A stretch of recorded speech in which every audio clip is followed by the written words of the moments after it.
The scissors made a sickening snick sound as they cut through fabric. Chen didn't scream. She froze, every muscle locked, every breath trapped in her throat as the cold metal brushed against her collarbone and the front of her pristine white uniform shirt fell open, buttons scattering across the marble floor of Aurelia. Laughter erupted around her.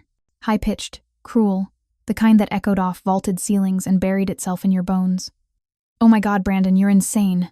A woman's voice, delighted and horrified in equal measure. Maya's hands flew to her chest, clutching the ruined fabric together. Underneath, her plain cotton camisole was exposed modest, but that wasn't the point. The point was that she stood in the middle of Chicago's most exclusive restaurant, in front of 40 tables of the city's wealthiest diners, with her uniform destroyed and her dignity shredded along with it. If you're enjoying this story so far, don't forget to hit the like button and subscribe. Drop a comment telling me where in the world you're watching from. I love hearing from you.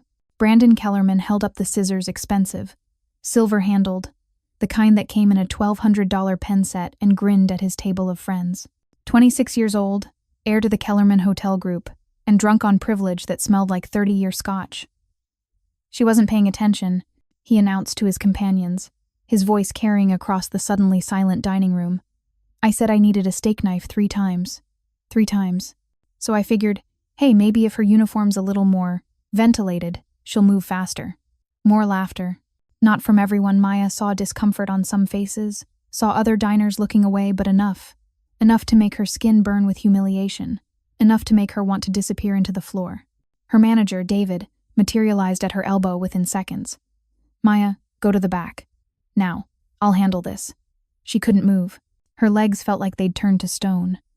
The scissors dangled from Brandon's fingers, catching the light from the crystal chandeliers overhead. Someone at his table, a blonde woman in a dress that cost more than Maya's monthly rent, was recording on her phone, giggling. "This is going to get so many views," the woman said. "Brandon, do it again. I didn't get a good angle." "Go," David whispered urgently, his hand on Maya's shoulder. "Please." This time, her legs obeyed. She walked, not ran. She refused to run through the dining room with her head down and her hands pressed against her chest. The kitchen doors had never seemed so far away. Every step felt like a mile. Every eye on her back felt like a brand.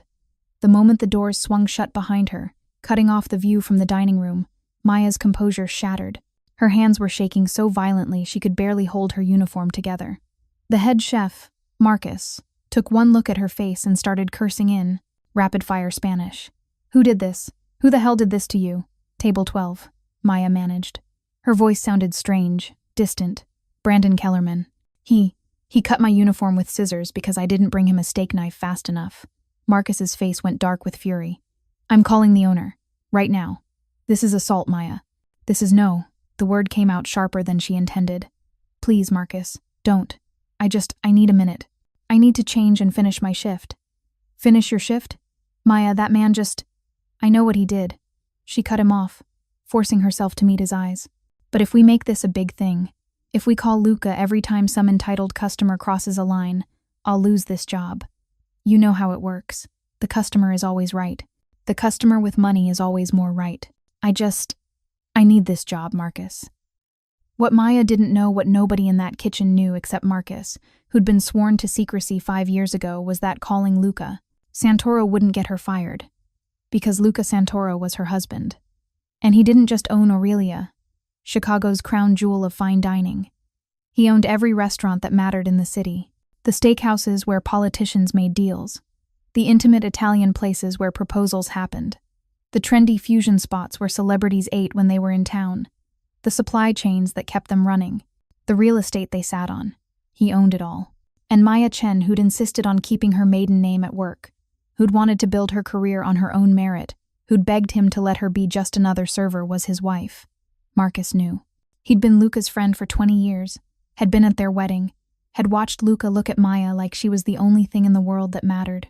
He'd also promised to keep their relationship secret, to let Maya have this one piece of normalcy in a life that had become anything but normal after she married into the Santoro family. Now, watching her stand in the kitchen with her uniform destroyed and tears threatening to spill from her eyes, Marcus made a decision. He pulled out his phone. "What are you doing?" Maya asked. "Texting my wife, telling her I'll be late." The lie came easily. He was actually texting Luca. 911. Aurelia. Now. Maya didn't notice. She was too busy trying to find a spare uniform in the storage closet, her hands still trembling, her breath coming in short, sharp gasps that she was desperately trying to control. She found a shirt that was 2 sizes too big, the only clean one left, and changed in the tiny staff bathroom. Her reflection in the mirror was a disaster. Red-rimmed eyes, blotchy cheeks, hair falling out of the neat bun she'd started her shift with. She looked broken. No. Maya straightened her shoulders, smoothed down the oversized shirt, tucked it tightly into her slacks. She wasn't broken. She was angry. There was a difference. Brandon Kellerman thought he could humiliate her for entertainment, thought his money and his name meant he could treat her like disposable amusement. He was wrong. She was going to finish her shift. She was going to serve her other tables with the same professionalism she always did. And she was going to prove that his cruelty hadn't beaten her. But when Maya pushed back through the kitchen doors into the dining room, everything had changed. Table 12 was empty. Not just empty, abandoned. Drinks still full, food half-eaten, chairs pushed back at odd angles like the occupants had left in a hurry. David stood nearby with the strangest expression on his face, something between confusion and barely suppressed satisfaction. "Where?" Maya's voice trailed off. "They left," David said simply. "All of them. About 2 minutes after you went to the back." "Left? Why?" David's smile was thin. Brandon Kellerman got a phone call, went white as a sheet, said something about a family emergency, and practically ran out of here. His friends followed. Maya's stomach twisted. Something about this felt wrong. People like Brandon didn't just leave. They stayed and made scenes and demanded comps and called their lawyers. They didn't flee. "Did he pay?" "The bill was settled," David said, and something in his tone made Maya look at him sharply. "Anonymously. Someone called in and paid for their entire table, plus a $5,000 tip that I've been instructed to give entirely to you. $5,000. Maya's knees went weak. "That's not who would." "I don't know." The call came through the main line. Male voice. Didn't leave a name. David studied her face. "Maya, are you okay? Do you want to go home? I can cover your section." "No, I'm fine. She wasn't fine. Nothing about this was fine. I'll finish my shift." The rest of the evening passed in a blur. Maya served her tables on autopilot, smiled at the right moments, remembered orders, brought checks, but her mind was elsewhere, circling, around the question, who paid Brandon's bill, and why? By the time her shift ended at 11, she was exhausted, bone-deep, soul-tired, exhausted. She changed out of the too big uniform, grabbed her purse from her locker, and pushed out the back entrance into the Chicago night. A car was waiting. Not just any car. A black Mercedes S-Class with tinted windows and a driver in a dark suit standing by the rear passenger door. Maya stopped short. She knew this car. Knew this driver, Angelo, who'd worked for Luca for 15 years and had the kind of face that revealed absolutely nothing. "Mrs. Santoro," Angelo said quietly, opening the door. "Your husband asked me to bring you home." Her husband, not Luca, not by name, because even now, even with no one else around, they maintained the fiction. The separation between Maya Chen, waitress at Aurelia, and Maya Santoro, wife of the most powerful restaurateur in Chicago, except the separation was crumbling. "Angelo, what did Luca do?" "I don't discuss Mr. Santoro's business, ma'am. You know that." "Angelo, what did he do?" The driver's expression flickered just for a moment with something that might have been sympathy. "He made a phone call. That's all I know." Maya slid into the car's leather interior, her heart pounding. As Angelo closed the door and walked around to the driver's seat, she pulled out her phone. 37 missed calls from Luca, 23 text messages, ranging from, "Are you okay?" to, "I'm handling it," to, most recently, "Come home, please," she called him. He answered before the first ring finished. "Maya, thank God. Are you hurt? Did he hurt you?" "I'm fine. Luca, if you find this story engaging, please take a moment to subscribe and enable notifications. It helps us continue producing in-depth content like this." "What did you do to Brandon Kellerman?" Silence on the other end, then, carefully. "I made sure he understood that actions have consequences." "What does that mean?"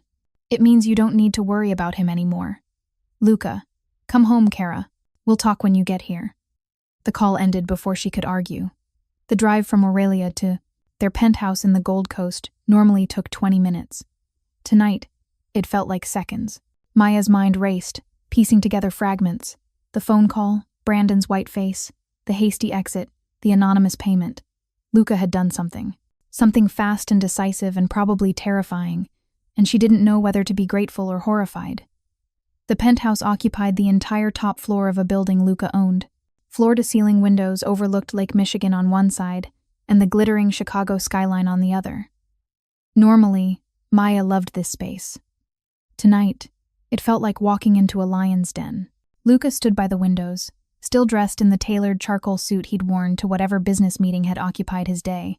His dark hair was slightly disheveled, like he'd been running his hands through it. When he heard her enter, he turned. The relief on his face was so raw it made her chest ache. "Let me see," he said, crossing to her in 3 long strides. His hands were gentle as they cupped her face, tilted her chin up, searched her eyes for damage. "Are you hurt? Did he touch you?" "He cut my uniform. He didn't touch my skin. He put scissors near your throat, Maya. He violated you in front of a room full of people." Luca's voice was soft, but underneath it was something cold and hard as winter steel. "That's not nothing." "What did you do?" she asked again. He let his hands drop, stepped back, ran one hand through his hair. "I made a phone call to Brandon Kellerman's father, explained that his son had assaulted my wife in my restaurant, suggested that the Kellerman Hotel Group might find their upcoming property development deal in Streeterville facing some unexpected obstacles unless Brandon learned better manners." Maya's blood ran cold. "Luca, that development deal is worth $200 million. It's been in the works for 3 years." "Yes." "You threatened to destroy it because Brandon cut my uniform?" "No." Luca's eyes met hers, dark and absolutely certain. "I threatened to destroy it because Brandon humiliated you, because he treated you like you were nothing, like you were disposable, like your dignity was something he could cut away for his amusement." His voice dropped to barely above a whisper.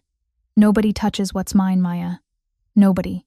She should be angry, should be horrified that he'd wielded his power so completely, so ruthlessly. But standing in their penthouse with the memory of cold scissors against her skin and cruel laughter in her ears, all she felt was a complicated knot of emotions she couldn't untangle. Relief, gratitude, fear, guilt. "I didn't want this," she whispered. "I didn't want you to fight my battles. I wanted to handle it myself." "You shouldn't have to handle being assaulted alone." Luca moved closer again, and this time when his hands found her shoulders, there was nothing but tenderness in his touch. "I know you wanted to keep work separate. I know you wanted to build your career on your own. And I've respected that for 5 years, Maya.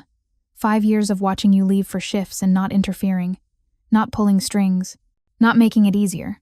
But there are lines, and Brandon Kellerman crossed one." His jaw tightened.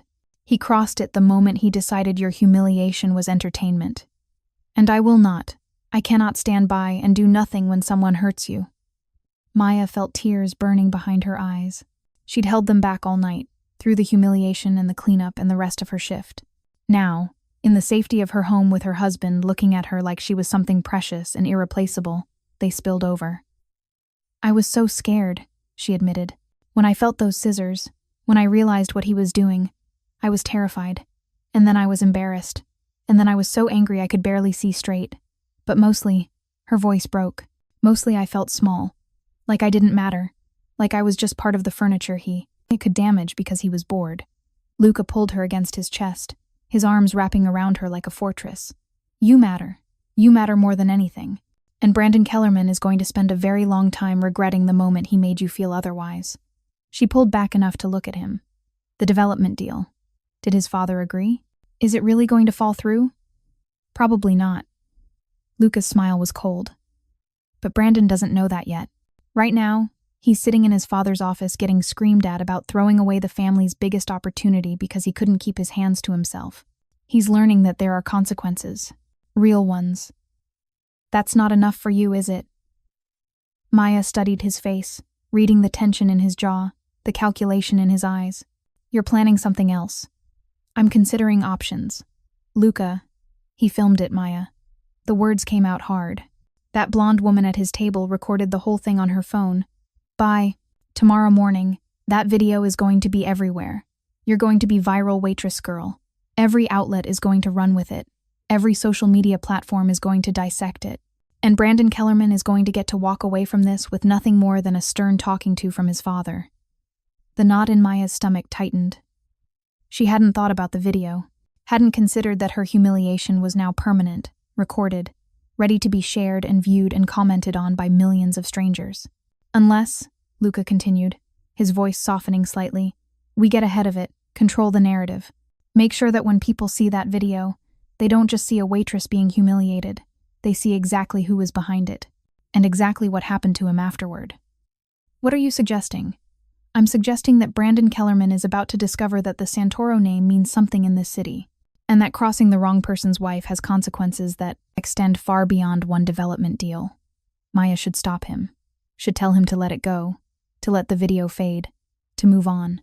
But a small, dark part of her, the part that still felt the cold metal of those scissors, that still heard the laughter, wanted to see what would happen when someone finally taught Brandon Kellerman that he wasn't untouchable. Don't let me see the details, she said quietly. Whatever you're planning, I don't want to know. Luca kissed her forehead. You won't see anything. But tomorrow morning, when you wake up, the world is going to look a little different. Different how? His smile was dangerous. Fair. Maya woke up to her phone vibrating like it was having a seizure. She'd silenced it before bed, but the constant buzz of notifications made the nightstand sound like an angry hornet's nest. Luca's side of the bed was empty. Sheets cool, he'd been up for hours, probably in his office, making those mysterious calls that she'd learned not to ask about. She grabbed her phone. The screen was a wall of notifications. Instagram, 847 new followers. Twitter mentions, 2,341. Text messages, 63. Missed calls, 29. Her stomach dropped. The video. It was out there. With shaking hands, Maya opened Twitter. She didn't have to search. Her name was trending. Number 3 in the United States, right below some celebrity breakup and above a political scandal. Number Justice for Maya. The video had been posted by someone named at Chicago Foodie at 2:17 a.m. Not the original. That account had apparently been deleted within hours, but a screen recording that captured everything. The scissors, the cutting, her frozen face, Brandon's laughter. But that wasn't all. Someone had done research. Real research. The thread below the video was devastating.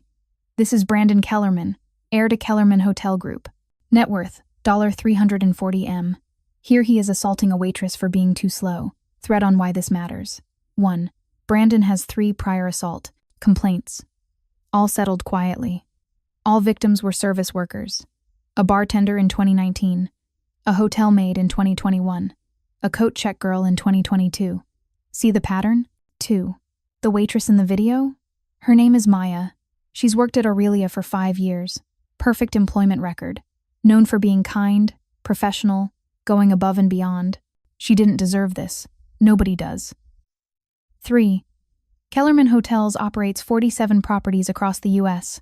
Their entire brand is built on luxury service and treating guests like family. Guess that courtesy doesn't extend to their employees or anyone else's. 4. The thread continued for 23 tweets, each more damning than the last. Screenshots of the deleted original video. Photos of Brandon at various society events, always drunk, always entitled. Comments from former employees of Kellerman Properties describing a toxic culture where complaints about the family went nowhere.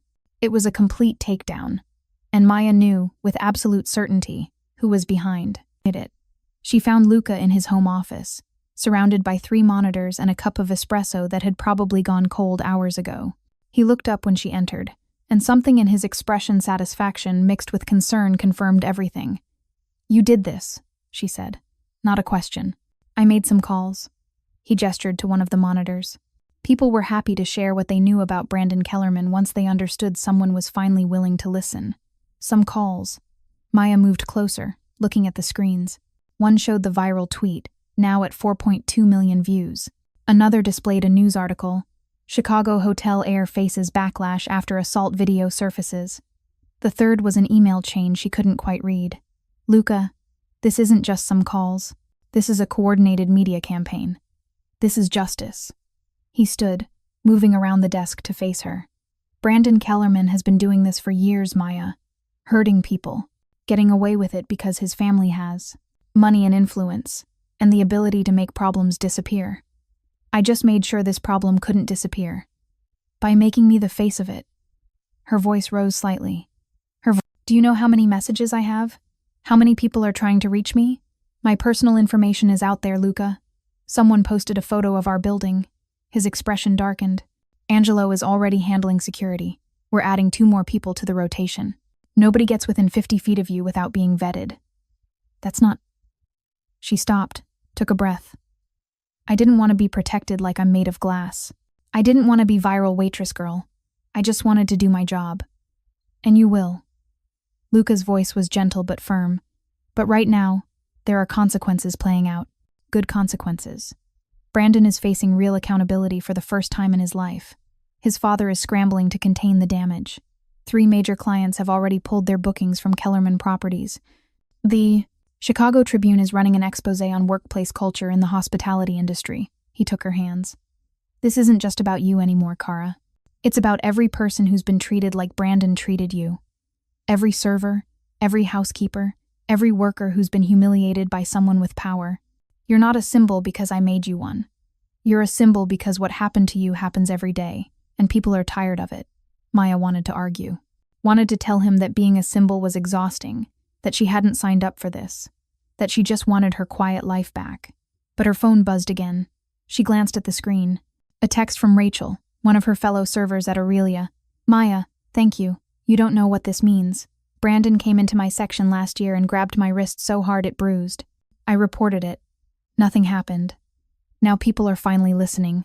Thank you. Another text, from someone she didn't recognize. I was the coat check girl, and from 2022. I was 19. He made me feel like it was my fault. Seeing him held accountable means everything. The messages kept coming. Former employees, current workers, people sharing their own stories of being dismissed, ignored, told they were overreacting when someone with money decided to treat them poorly. Maya's throat tightened. I didn't want this, she whispered. But maybe it needed to happen. Luca pulled her close. You don't have to carry this alone. Whatever happens next, we face it together. What has happened next? His phone rang before he could answer. He glanced at the screen, and something flickered across his face. Satisfaction. I need to take this, he said. It's James Kellerman, Brandon's father. Maya listened from the doorway as Luca put the call on speaker. Mr. Santoro. James Kellerman's voice was tight with barely controlled rage. I assume you're behind this media circus. I assume you're referring to the video of your son assaulting my wife. Luca's tone was pleasant, conversational. I didn't film it, Mr. Kellerman. I didn't post it. I simply made sure people knew the full context of what happened. You're destroying my family's reputation. No, your son did that the moment he decided to humiliate a woman for entertainment. I'm just making sure everyone can see what kind of man you raised. Silence on the other end. Then, what do you want? Want. Luca's smile was cold. I want your son to understand that there are consequences for treating people like they're disposable. I want every other entitled heir in this city to think twice before they pull something similar. And I want an apology. We'll release a statement. Not to the media. To Maya. In person. At Aurelia. Tomorrow night. Another silence. Longer this time. You're not serious. Completely serious. 7 o'clock. Your son apologizes to my wife, in the same restaurant where he humiliated her, with witnesses. Present. He does it with sincerity and grace. And maybe I consider not pursuing additional consequences. Additional consequences? James's voice rose. What the hell else are you planning? I own 43 restaurants in Chicago, Mr. Kellerman. I control the supply chains that feed another 60. I have relationships with every major food distributor, every commercial real estate developer, every hospitality union in the city. Luca's voice never rose above conversational. Your hotels have restaurants. Those restaurants need food, staff, locations that don't face sudden permitting issues or health inspections or labor disputes. The threat hung in the air, unspoken, but crystal clear. You're threatening economic warfare over a scissor incident? I'm explaining the value of treating people with dignity. Luca leaned back in his chair. Your son assaulted my wife. Not a stranger, not just any waitress. My wife.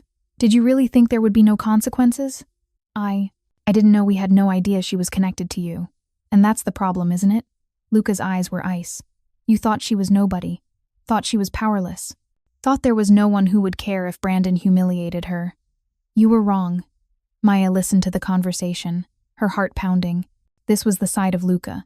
She rarely saw the businessman, the strategist, the man who'd built an empire through a combination of legitimate success and knowing exactly where and when to apply pressure. It should terrify her. Instead, she felt something else. Something complicated. Because for the first time since those scissors had cut through her uniform, she didn't feel small. Tomorrow, 7 o'clock, Luca repeated. Be there, or I start making phone calls to your investors about the pattern of assault complaints against your heir apparent. Your choice. He ended the call before James could respond. That was intense, Maya said quietly. That was necessary. Luca turned to. You don't have to be there tomorrow if you don't want to. I can handle it. No. The word came out firm, certain. If he's going to apologize, I want to hear it. I want to look him in the eye and know he understands what he did. Something like pride flickered across Luca's face. Then we'll go together. By 5 o'clock that afternoon, Maya's phone situation had escalated from manageable to apocalyptic. Every major news outlet wanted an interview. Good Morning America, The Today Show, local Chicago stations, even international media. Her Instagram had gained 12,000 followers. Her mentions were a mix of overwhelming support. You're so brave. Thank you for standing up. We see you. And vicious harassment, gold digger married a rich guy and playing victim. Bet she cut her own uniform for attention. This is what happens when servers think they're sound. Special. She'd made the mistake of reading the comments. Now she sat on the couch in their living room, staring at her phone with tears threatening. Luca found her there at 6, still in his work clothes but with his tie loosened and his expression concerned. Maya, they're saying terrible things. Her voice was small. People are calling me a liar, saying I staged it, that I married you for money, and now I'm trying to destroy Brandon for publicity. He sat beside her, gently taking the phone from her hands and setting it face down on the coffee table. The internet is full of people who would rather tear down a victim than acknowledge that someone they relate to did something wrong. It says nothing about you and everything about them. But what if they're right? The words burst out before she could stop them. What if I did marry you for the wrong reasons? What if I'm using this for... Stop. Luca's hands cupped her face, forcing her to meet his eyes. Listen to me. You married me because you loved me. Because I loved you. Because we built something real together. The fact that I have money and influence doesn't change that. It doesn't make your feelings less valid or our relationship less genuine. But people think a lot of things. They think I'm just a restaurateur. They think our marriage is a business arrangement. They think they know our story based on a video and some internet speculation. His thumbs brushed away the tears on her cheeks. They're wrong, and their wrongness doesn't change our truth. Maya leaned into his touch, letting herself be comforted. I'm scared. Of what? Of all of this getting bigger. Of losing control. Of becoming someone I don't recognize. She pulled back to look at him. You're so good at this, at controlling the narrative, at knowing exactly what to do. But I'm not. I'm just a waitress who wanted to do her job, and now I don't even know what I am anymore. You're Maya. His voice was soft but absolute. You're strong and kind and resilient. You're someone who stood there with dignity when Brandon tried to break you. You're the woman I fell in love with 7 years ago when you spilled wine on me at that charity dinner and apologized so sincerely I couldn't help but ask for your number. Despite everything, Maya felt a small smile tug at her lips. You were wearing a $6,000 suit. I didn't care about the suit. I cared about the woman who looked at me like I was a person, not a wallet. He kissed her forehead. That's who you are, Maya. And no amount of internet commentary or media attention changes that. Her phone buzzed again. Luca picked it up, glanced at the screen, and his expression shifted. What? Maya asked. It's Marcus. From Aurelia. He showed her the text. Boss, you need to see this. Sending link. The link led to a video. Not the original assault footage, something new. Security camera footage from inside Aurelia, time-stamped from earlier that same evening. Maya watched as the video showed Brandon's table throughout the night, the snapping fingers, at servers, the sending back of perfectly good food, the loud, obnoxious behavior, and then, 30 minutes before Maya's section, a moment that made her blood run cold. Another server, young, couldn't be more than 20, approached the table with drinks. Brandon said something. The server's face flushed. Brandon reached out and tugged on the server's apron strings, untying them, laughing as the young man scrambled to hold his apron up. The same pattern, the same cruelty, just a different victim. He's done this before, Maya whispered. Not just the assault complaints from years ago. He did this the same night, to someone else. Which means what happened to you wasn't an isolated incident or a drunken mistake. Luca's voice was hard. It was pattern behavior, entertainment he thought he was entitled to. The video had already been picked up by multiple outlets. The comment sections were erupting. This isn't a one-time thing. This is who Brandon Kellerman is. Every server in Chicago needs to see this. Don't work for this man. Don't serve this man. The Kellerman family needs to be held accountable for creating a culture where this is acceptable. Maya watched the video loop, watched the young server's humiliated face, and felt something shift inside her. She'd wanted to keep her head down, wanted to let this blow over, wanted to go back to being invisible. Anonymous Maya Chen, who just served tables and went home. But that young server, whose name she didn't even know, had probably gone home that night feeling the same shame, the same helplessness she'd felt. And if Brandon faced no real consequences, if this faded away with just an apology and some bad press, he would do it again, and again, and again. Tomorrow night, Maya said, her voice steady for the first time in hours. When Brandon apologizes, I want cameras there. Real ones, not just security footage. I want everyone to see. Luca studied her face. You're sure? Once it's out there, to make yourself that visible, there's no taking it back. I'm sure. She met his eyes. Because this isn't just about me anymore. It's about that server. And Rachel. And the coat check girl. And every person who's been treated like they're less than human by someone who thought their money made them untouchable. Then we'll do it right. Luca pulled out his phone. I know someone at WGN. We'll make it an official statement, not a spectacle. You'll control the narrative. Will Brandon really show up? He will. Luca's smile was cold. Because his father understands that if he doesn't, the Kellerman Hotel Group is going to face problems that make bad press look like a pleasant afternoon. Maya should ask what kind of problems, should demand details about what Luca was threatening, what leverage he was using, how far he was willing to go. But she didn't. Because deep down, in a place she didn't want to examine too closely, she wanted Brandon Kellerman to face consequences. Real ones, the kind that stuck. And if that made her vengeful or petty or wrong, so be it. She'd stood in a restaurant with her uniform cut open and strangers laughing at her humiliation. She'd earned the right to want justice. That evening, Maya tried to reclaim some normalcy. She made dinner pasta with homemade sauce, Luca's favorite, while he worked in his office.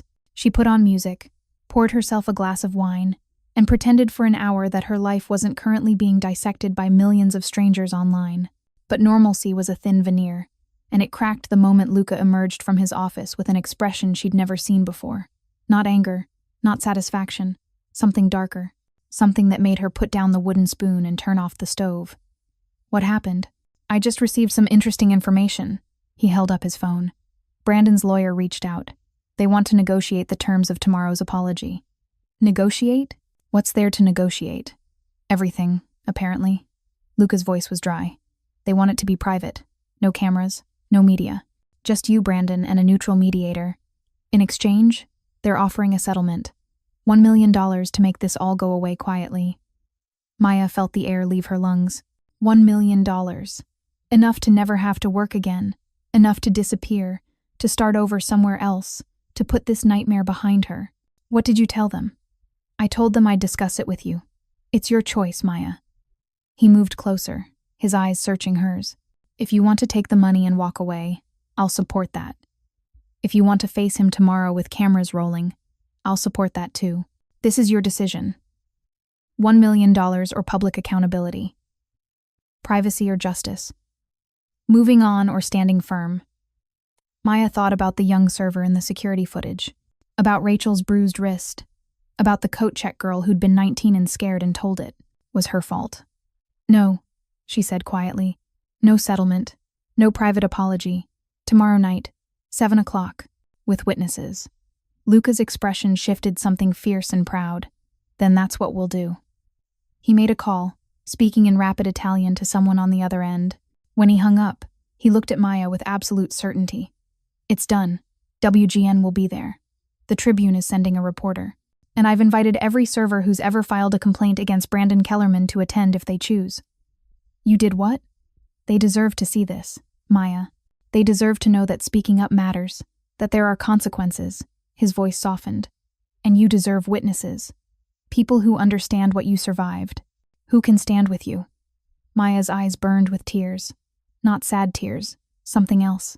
Something like hope mixed with determination mixed with the first real sense of power she'd felt since the scissors touched her skin. Thank you, she whispered.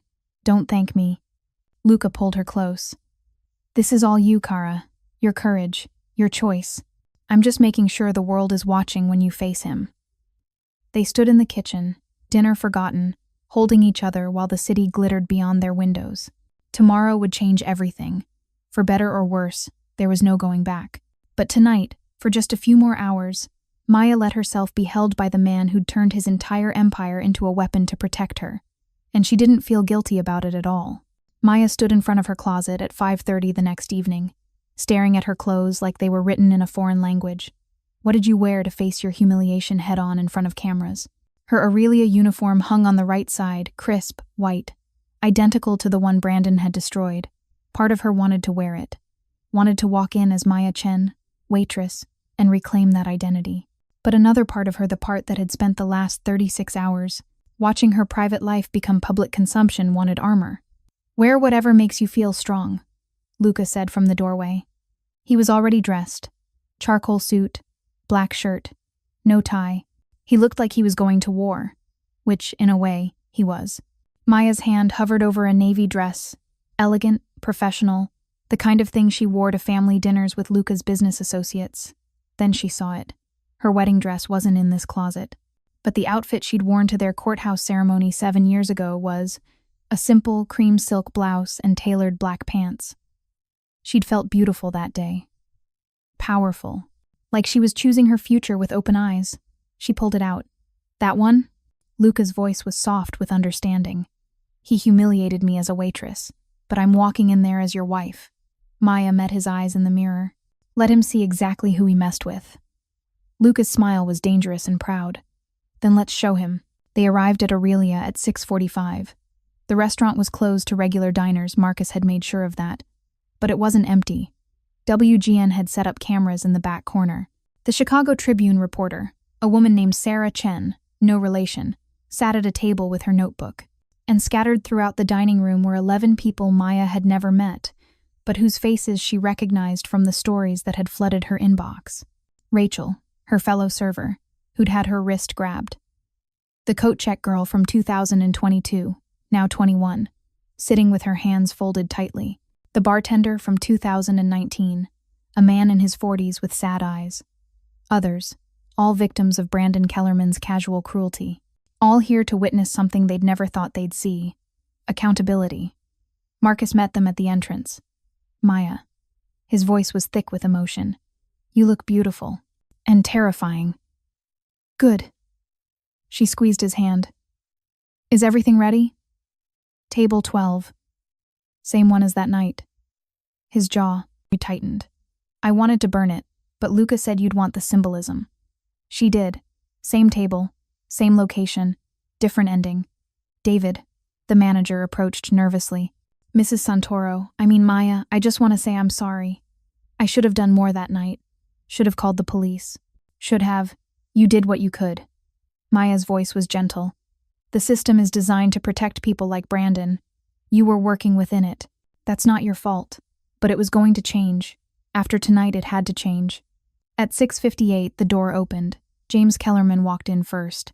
Late 60s. Silver hair. Expensive suit that couldn't hide the exhaustion in his face. Behind him, flanked by 2 lawyers in matching navy, came Brandon. He looked different than he had 2 nights ago. The arrogant smirk was gone. His face was pale, almost gray. He wore a dark suit, funeral colors, and kept his eyes on the floor. Good, Maya thought. Let him feel small. James spotted Luca and approached, hand extended. Mr. Santoro. Luca didn't take it. Mr. Kellerman. Your son knows what's expected? He does. James's voice was tight. Can we please keep this brief and dignified? That depends entirely on Brandon's sincerity. Luca gestured to table 12. He can begin whenever he's ready. Brandon approached the table like a man walking to the gallows. Maya stood across from him, Luca, a silent, solid presence at her shoulder. The cameras rolled. For a long moment, Brandon just stood there, staring at the white tablecloth. When he finally looked up and met Maya's eyes, she saw something in his face that surprised her. Genuine shame. Mrs. Santoro Maya, his voice cracked. He cleared his throat. I don't know how to start this. Start with what you did, Maya said quietly. He flinched. 2 nights ago, I came to this restaurant. I was drinking. I was showing off for my friends. And when you were serving our table, I treated you. He stopped, swallowed hard. I treated you like you weren't a person, like you were entertainment. The room was completely silent except for the whir of cameras. I cut your uniform with scissors. Brandon's hands clenched at his sides. I violated your space, your safety, your dignity. I humiliated you in front of a room full of people and I laughed about it. My friend filmed it. We thought it was funny. His voice broke completely. It wasn't funny. It was cruel. It was assault. And I am so sorry. Maya watched him cry.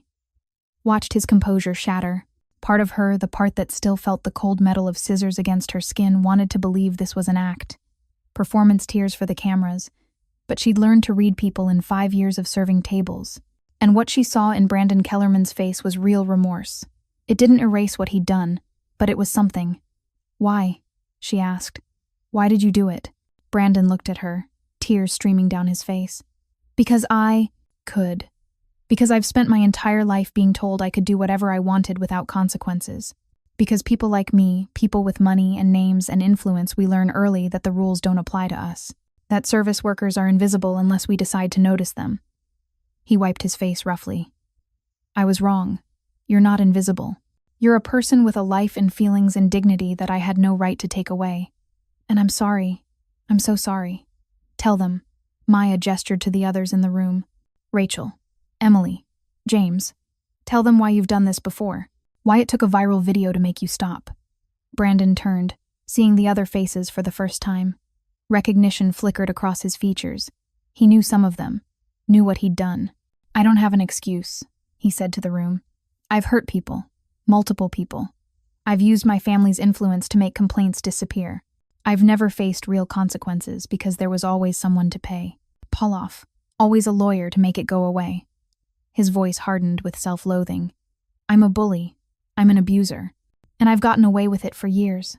Rachel stood up, her chair scraping loud in the silence. You grabbed my wrist so hard I had bruises for 2 weeks. I reported it. Your father's lawyers called my manager and threatened the restaurant with a lawsuit if I pursued it further. I needed my job. So I dropped it. I know. Brandon's voice was barely audible. I'm sorry. Emily, the former coat check girl, stood next. I was 19. You cornered me in the coat room and put your hands on me. When I pushed you away, you laughed and said I should be grateful someone like you noticed someone like me. I had nightmares for months. I know. I'm sorry. One by one they stood. One by one they told their stories. And one by one, Brandon acknowledged them, his face crumbling further with each testimony. By the end, he was on his knees. Not dramatically, not performatively, just collapsed under the weight of what he'd done. Kneeling at table 12 with his head in his hands, sobbing. I can't take it back, he said to the floor. I can't undo any of it. All I can do is promise that I'll spend the rest of my life trying to be better, trying to make sure no one else. His voice broke. No one else has to go through what you all went through because of me. Maya looked at Luca. He raised an eyebrow. Your call. She looked at the cameras, knowing millions would watch this. Knowing her next words would define not just this moment, but everything that came after. I don't forgive you, she said clearly. Not yet, maybe not ever, but I believe you're sorry, and I believe you can change. That's not forgiveness, it's possibility. She turned to the others in the room. You all deserve more than an apology. You deserve justice, real justice. So here's what's going to happen. Maya had rehearsed this part with Luca, had spent hours figuring out how to turn pain into progress. The Kellerman Hotel Group is going to create a fund. $5 million, managed by an independent board, dedicated to supporting service workers who face harassment or assault, legal fees, counseling, lost wages if they're fired for reporting abuse. Everything you needed and didn't have. She looked at James Kellerman, who'd gone very still. Additionally, every Kellerman property will implement new harassment reporting protocols, anonymous hotlines, third-party investigations, zero-tolerance policies with real teeth. No more making complaints disappear. And Brandon, she looked down at the man still kneeling at table 12. You're going to work with that fund. Not just write a check. Actually work. Answer calls. Hear stories. Understand the real cost of what you've done. Brandon looked up, his face ravaged. Yes. Anything. I'll do anything. This isn't mercy, Maya said quietly. This is accountability, the kind you should have faced years ago. James. Kellerman stepped forward. Mrs. Santoro, these terms are extensive. They're non-negotiable. Luca's voice was soft but absolute. You can agree to them publicly, right now, with cameras rolling. Or I can make one phone call and the Kellerman Hotel Group will face regulatory reviews, labor investigations, and supplier issues that will cripple your operations for the next decade. The threat hung in the air. James looked at his son, broken on the floor, looked at the faces of the people Brandon had hurt, looked at the cameras capturing everything. We agree, he said finally. All of it. We'll announce the fund tomorrow. Start implementation immediately. Put it in writing. Luca handed him a document already prepared, of course. Sign here. James signed without reading it. He knew he had no choice. When it was done, when the papers were witnessed and the cameras had captured everything, Maya finally allowed herself to breathe. It was over. Not completely there would be. Follow-up, verification, ensuring the promises became reality. But the hard part, the facing him part, was done. Brandon stood slowly, his legs shaky. He looked at Maya one more time. Thank you, he whispered, for giving me a chance to be better. Don't thank me. Maya's voice was steel, wrapped in silk. Prove it. Every single day for the rest of your life, prove it. He nodded and left, his father and lawyers trailing behind him. The moment the door closed, the room erupted. Rachel hugged Maya tightly. Emily was crying. The others crowded around, touching her shoulder, thanking her, sharing the weight of this moment that none of them had thought possible. Sarah Chen from the Tribune approached. Mrs. Santoro, can I ask you a few questions? Tomorrow, Luca interjected smoothly. Tonight, Maya needs rest. But Maya surprised him. No. Tonight, people need to hear this while it's fresh, while it matters. She looked at Sarah. Ask your questions. The interview ran in the Tribune the next morning under the headline, From Humiliation to Accountability, How One Waitress Changed Chicago's Service Industry. But the real impact came from the video, the apology, the testimonies, Brandon on his knees, James signing the agreement, Maya's clear, strong voice demanding not just apology but action. It went viral faster than the original assault video. Within 12 hours, 8 million views. Within 24, 20 million. The comment sections for once were overwhelmingly positive. This is what real accountability looks like. She didn't just get revenge. She created systemic change. Every service worker in America needs to see this. You can fight back. The way she demanded action instead of just apology. That's power. But not everyone was pleased. On the third day after the apology, Maya received an email that made her blood run cold. The subject line, "You've made a mistake."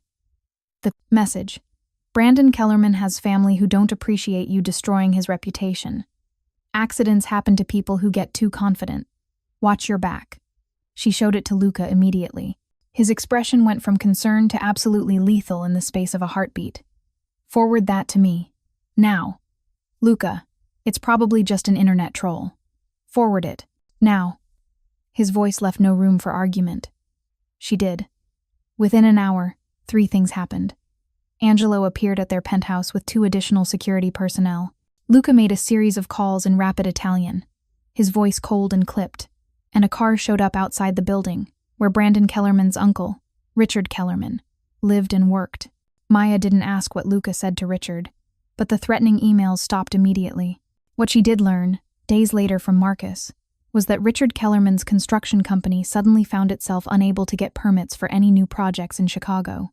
His contractors mysteriously became unavailable. His suppliers raised prices by 40%, and when Richard tried to complain to city officials, he found that no one would take his calls. "You can't do this," Maya said when she confronted Luca about it. "You can't just destroy someone's business because they sent me a threatening email." "I can." Luca's eyes were ice. "And I did." "No one threatens you, Maya. No one. This is too much. This is me protecting my wife." He moved closer, his voice softening slightly. "You asked for accountability. You created systemic change. You did everything right. And someone tried to punish you for it. Did you expect me to do nothing? I expected you to let the police handle it. The police would investigate, file a report, maybe charge him with harassment if they could prove he sent it." Luca's smile was cold. "Meanwhile, he'd hire lawyers, drag it out for months, and you'd spend every day looking over your shoulder, wondering if the threat was real. So instead, you destroyed his company? I removed his ability to act on his threat.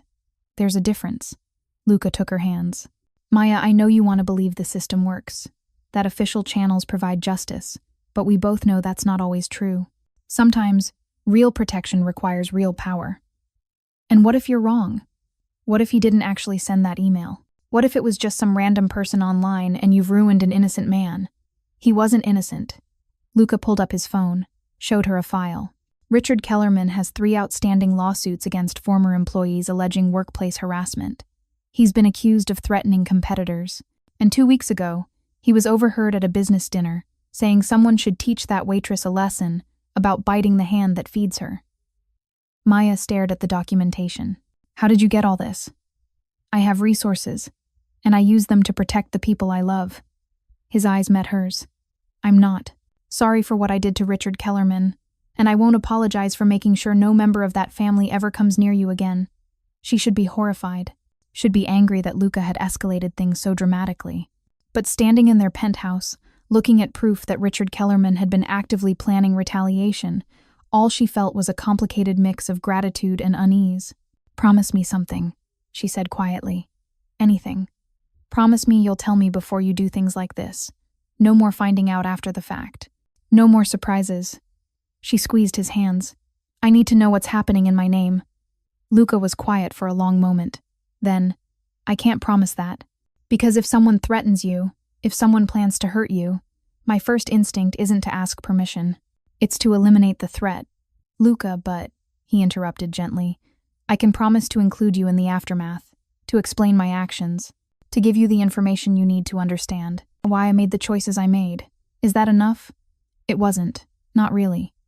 But looking at the man who'd turned his entire empire into a shield for her, who'd faced down one of Chicago's most powerful families without hesitation, who loved her so completely he couldn't separate protecting her from breathing, Maya understood something important.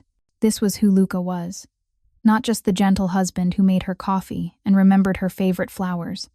Also the man who wielded power like a surgical instrument, who understood that sometimes justice required force.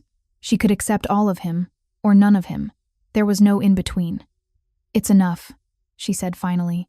"For now." 6 weeks after the apology, Maya returned to work at Aurelia. Not because she needed the money. Luca had made it clear she never had to work again if she didn't want to, but because she loved serving tables, loved the rhythm of it, the connection with people, the satisfaction of a job done well.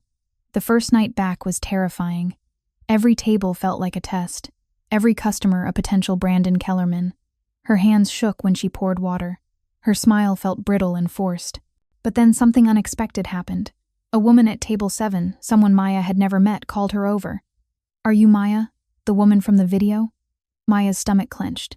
"Yes. I just wanted to say thank you." The woman's eyes were bright with emotion. "I'm a teacher. Last year a parent got aggressive with me during a conference, pushed me against a desk. I reported it and the school did nothing because he was a major donor. After watching what you did, what you demanded, I filed a formal complaint with the district. They're investigating now." "I'm so glad," Maya said, meaning it. "You showed people like me that we don't have to accept being treated poorly, that our dignity matters." The woman squeezed her hand. "Thank you." It happened 3 more times that night. People, thanking her, sharing their own stories of standing up after seeing her stand up. By the end of her shift, Maya realized something had fundamentally changed. She wasn't just Chen waitress anymore. She was Maya Santoro, the woman who'd turned humiliation into accountability. And while that came with pressure and attention and responsibility she hadn't asked for, it also came with power. Real power, the kind that changed things. When she got home that night, Luca was waiting with champagne. "To your first shift back," he said, pouring 2 glasses. "To surviving it." Maya accepted the glass, then paused. "No, actually. To more than surviving. To thriving." They clinked glasses. "I heard you had some interesting conversations tonight," Luca said casually. Too casually. "Did Marcus call you?" "He might have mentioned that several customers wanted to thank you personally." Maya smiled. "You have spies everywhere, don't you?" "Not spies. People who care about you." Luca pulled her. Close. "How did it feel, being back?" "Scary. Strange. Good." She leaned into him. "I thought it would feel different, like everything had changed too much. But underneath all the attention, underneath the recognition, I'm still just me. Still Maya who likes serving tables and making people's evenings special." "Good." He kissed the top of her head. "Because that's exactly who you should be. Not a symbol, not a crusader. Just Maya, who happens to be brave enough to demand better." They stood in their kitchen, the city glittering beyond the windows, holding each other in the quiet aftermath of a storm that had changed everything. The Kellerman Worker Dignity Fund had been established with its $5 million. 3 dozen workers had already received assistance. Brandon was apparently taking his role seriously, showing up to the office every day, listening to stories, learning what his actions had cost. Richard Kellerman's construction company had quietly dissolved, its assets sold, off to pay debts. And across Chicago, restaurants and hotels were implementing new harassment policies, knowing that the Santoro name was watching. Maya had gone to work 2 months ago, just trying to get through her shift. Now she'd fundamentally changed how the service industry operated in one of America's biggest cities. Not because she'd planned it, not because she'd wanted attention, but because when someone tried to break her, she'd refused to stay broken. And because she'd married a man who understood that sometimes love looked like absolute, unwavering, ruthless protection. "Luca?" Maya said softly. "Yes, Kara? Thank you. For everything. For fighting for me. For protecting me. For making sure the world saw what I survived." She pulled back to look at him. "I know it wasn't easy. I know you had to do things that weren't comfortable.